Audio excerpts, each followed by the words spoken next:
Ini adalah video rangkaian pembuatan rumah tinggal kami. Kami sebut step by step info, yang kami harapkan bisa menjadi referensi bagi Anda sekalian. Jika ada plus poinnya bisa diambil dan jika ada negatifnya maka bisa dihindari. Kami melakukan proses desain sendiri untuk proyek rumah tinggal ini. Pertama-tama tentunya dengan desain kasar dulu, freehand gitu ya. Awalnya tentu kami menginventarisir kebutuhan ruangan, sesuai kebutuhan ya, meliputi jumlah dan ukurannya. Berikutnya dari desain freehand tersebut kami lanjutkan dengan membuat maket. Ya ini sederhana saja ya dari karton box gitu. Project desain sekeluarga karena saat itu masih banyak waktu luang saat pandemi ya. Kartonnya dipotong-potong lalu ditempel dengan glue gun. Saat itu skalanya adalah 1 meter aktual berbanding 2 cm pada maket. Skala ini cukup lah, jadi maketnya tidak terlalu besar tapi juga tidak terlalu kecil. Ini contoh maket atap. Kami membuat maketnya per layer gitu. Jadi bisa ditumpuk-tumpuk. Dan jika kurang sesuai maka mudah direvisi juga. Cut and glue lah istilahnya. Ini adalah maket lantai 1 kami yang sudah jadi. Tapi walaupun istilahnya sudah jadi, ini belum final gitu ya. Jadi masih sangat open terhadap revisi.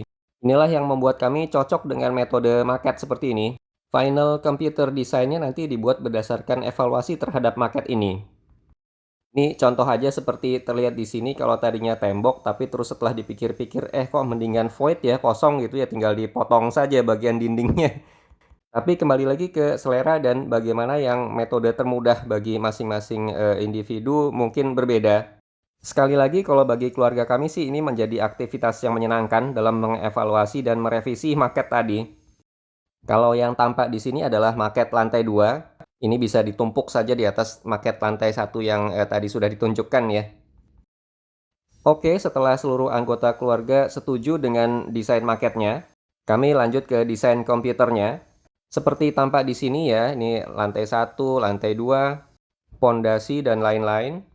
Desain ini yang nanti akan dilampirkan saat pengajuan IMB, izin mendirikan bangunan. Pada beberapa titik memang maketnya pada akhirnya kami revisi lagi di sana-sini. Kadang ada aja gitu yang ketemu saat melakukan computer design ya. Ini sekali lagi adalah proyek yang menyenangkan ya, karena dikerjakan bersama seluruh anggota keluarga. Semua boleh sumbang saran. Nggak ada pendapat seseorang yang paling benar, itu ya semuanya kita rembuk lah. Pada akhirnya maket kami terdiri dari lantai 1, lantai 2, dan atap. 3 stack gitu, 3 tumpuk. Ya, tinggal ayah bikin ini ya, teras ininya kan gini juga terus nanti kesini gitu ya. Di belakang, di belakang. Yeay. Ya kira-kira lah. Berputar. Oh ya, itu tampak balkon juga sekalian kami buat ya. Untuk gambaran mengenai luasnya seberapa gitu. Sampai di sini bentuk dasar maketnya sudah final. Oke, kemudian maketnya disempurnakan lagi dengan visual dari bata tempel. Jendela-jendela, pagar, dan itu ceritanya toren ya. You know what, itu dari botol vitamin C loh. Sisa-sisa zaman pandemi saat itu kan sering mengkonsumsi vitamin C gitu ya. Pada lantai satunya juga sudah ditambahkan gambar, itu ceritanya jendela besar yang ke arah samping.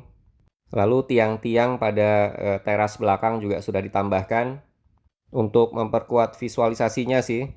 Juga tiang-tiang untuk garasi depan. Agak melengkung-melengkung sih tiangnya karena suka didudukin sama kucing kesayangan kami tuh. Kalau udah nimbrung ya begitu tuh kelakuannya. Ini pembagian ruangannya sudah final, tanpa atap kecil di lantai 2 juga sudah kami tambahkan. Ya begini kira-kira perencanaan dan maket finalnya. Pada akhirnya keberadaan maket ini sangat membantu dalam mengkomunikasikan ide-ide kami ke tukang yang mengerjakan rumah kami ini. Karena kami kan nggak pakai kontraktor ya, kami pakai tukang langganan yang sudah beberapa kali merenovasi rumah lama kami. Nah kemudian what happened next? Apakah desain final tadi 100% diimplementasikan kepada bangunan fisiknya? Well, jawabannya ternyata tidak loh. Kami soroti contohnya di sini adalah ruang keluarga di bagian depan lantai 2. Pada desain aslinya temboknya itu lurus dari kamar, yang ditunjuk itu ya.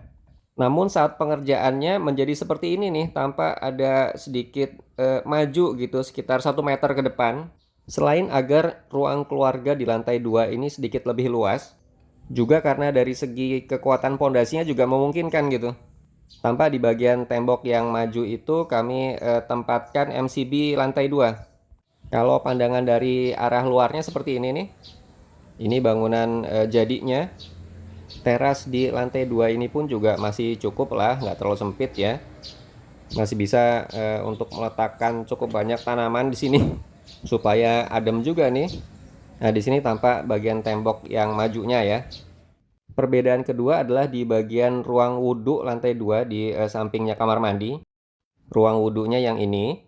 Desain awalnya begini, jadi ruang wudhunya cukup panjang, sementara kamar mandinya lebih kecil. Saat pembangunan fisik, kami menyadari bahwa ruang wudhu ini sebenarnya kecil saja cukup, karena memang hanya untuk 1 orang yang ditunjuk itu ya. Nah, jadi kamar mandinya yang kami perluas.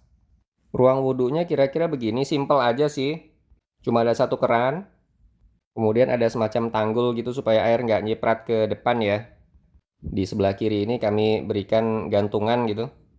Nah, kamar mandi finalnya menjadi begini nih, tampak kalau di sebelah kiri itu kita belok ke kiri yang ini nih, nah jadi kayak L gitu. Tadinya kan bagian yang L ini yang masuk ke kiri ini nggak ada. Jadi kamar mandinya tambah luas sekitar 1 meter ini. Kami jadikan tempat shower. Kalau tempat sabun dan peralatan mandinya seperti ini nih. Desainnya agak masuk aja ke dalam temboknya seperti yang ini ya. Jadi dibuat semacam cerukan ke dalam.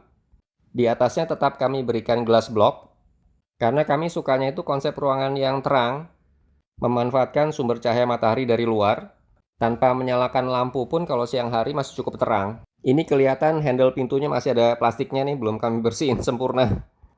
Berikutnya masih di kamar mandi, tapi kalau ini kamar mandi kamar utama ya. Konsep temboknya tadinya lurus aja, tapi kemudian ada perubahan rencana karena akhirnya kami ingin menambahkan bathtub di kamar mandi kamar utama ini, sehingga ukurannya harus lebih besar. Akhirnya kamar mandinya juga dimajukan gitu, jadi supaya lebih besar nih, kelihatan di dalamnya nih. Kalau tidak dimajukan ke kanan 1 meter, maka area kamar mandi ini habis oleh bathtub tadi. Intinya bahwa revisi itu kadang baru kepikiran saat pembangunan gitu. Ini kami tunjukkan majunya ya, dari titik ini di sebelah kiri ke titik ini di sebelah kanan, kira-kira itu 1 meter. Pintu kamar mandinya akhirnya juga kami tempatkan di sisi ini yang maju tadi. Pintu kamar mandi itu kan sekitar 60 atau 70 cm gitu ya, jadi cukup lah maju 1 meter juga. Ini kelihatan banget di plafon atasnya ya, majunya. Dari titik ini di sebelah kiri ke ini di sebelah kanannya. Tapi revisi ini juga sekaligus membuat kami sulit dalam menempatkan selang AC. Akhirnya selang buangan air AC itu kami lewatkan dan kami buang ke dalam kamar mandi saja. Ya nggak apa-apa lah, namanya juga revisi. Yang penting ada solusinya. Ini tampak tembok kamar mandi tadi dilihat dari arah dalam kamar. Oke, kurang lebih demikian bagian pertama dari step by step info bangun rumah dari Kafling kami ini. Baru sebatas desain dan kemungkinan revisinya. Ikuti kami terus di bagian 2 dan berikutnya ya. Goodbye for now.